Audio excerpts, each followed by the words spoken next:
ভিডিওটিতে ক্লিক করার জন্য আপনাদেরকে জানাই অসংখ্য ধন্যবাদ। আপনারা দেখছেন আপনাদের প্রিয় ইউটিউব চ্যানেল wow007। তো ফ্রেন্ডস, সবাই কেমন আছেন? নিশ্চয়ই খুব ভালো আছেন এবং সকলেই চিন্তিত আছেন যে আদৌ কি ডিএ মিলবে।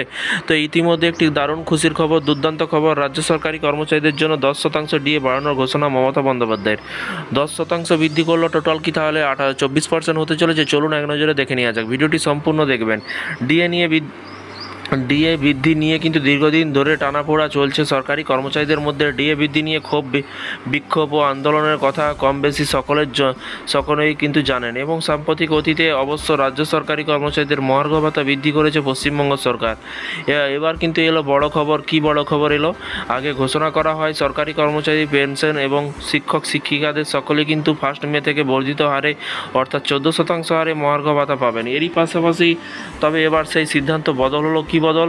তবে দুদিন আগেই মে মাসের পরিবর্তে এপ্রিল থেকেই সেই বর্ধিত ডিএ প্রদানের কথা জানায় রাজ্য। মঙ্গলবার একথা জানানো হয়েছে রাজ্য সরকারের তরফ থেকে। এরই পাশাপাশি কি বলা হয়েছে? এর পাশাপাশি জানা গিয়েছে মে নয়, এপ্রিল থেকেই রাজ্য সরকারি কর্মচারীদের 4% বর্ধিত হারে ডিএ এবং গত মঙ্গলবার এই নিয়ে বিজ্ঞপ্তি জারি করেছে রাজ্য সরকারের অর্থ দপ্তর।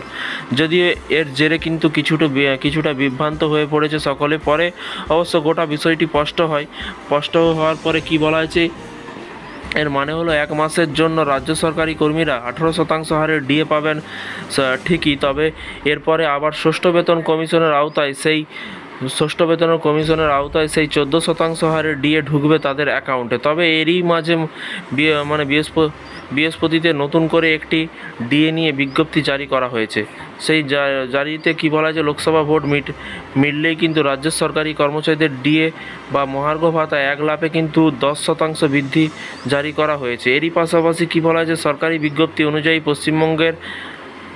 পশ্চিমবঙ্গের আঙ্গুলে ইন্ডিয়ান স্কুল, প্রাথমিক এবং মাধ্যমিক স্কুল এবং সংস্কৃত স্টলে কিন্তু শিক্ষক এবং অশিক্ষক কর্মীদের মহার্ঘ ভাতা বৃদ্ধি করা হয়েছে।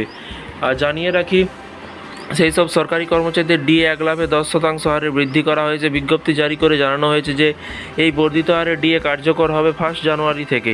এরই পাশাপাশি পঞ্চম বেতন কমিশনের আওতায় থাকা স্কুল শিক্ষক এবং অশিক্ষক কর্মীরা এই বর্ধিত হারের কিন্তু ডিএ পেতে চলেছে এবং প্রসঙ্গত আগে এই সকল কর্মীরা 141% হারে ডিএ পেতেন। 2024 সালে 1 জানুয়ারি থেকে আরও কিন্তু 10% ডিএ বাড়িয়ে কিন্তু 151% করা হয়েছে, যা নিয়ে কিন্তু রীতিমতো খুশি পঞ্চম বেতন কমিশনের আওতায় থাকা স্কুল শিক্ষক এবং অশিক্ষক কর্মীরা। তবে ষষ্ঠ বেতন কমিশনের আওতায় থাকা সরকারি শিক্ষকরা এই বর্ধিত হারে ডিএ পাবেন না। তো ফ্রেন্ডস, বিষয়টি বুঝতে পারছেন। এই ছিল আজকে একটি ছোট্ট আপডেট। এই ধরনের সরকারি কর্মচারীদের আপডেট পেতে অবশ্যই চ্যানেলটিকে ফলো করবেন, চ্যানেলটিকে সাবস্ক্রাইব করে পাশে থাকা বেল আইকনটিতে প্রেস করে রাখতে ভুলবেন না।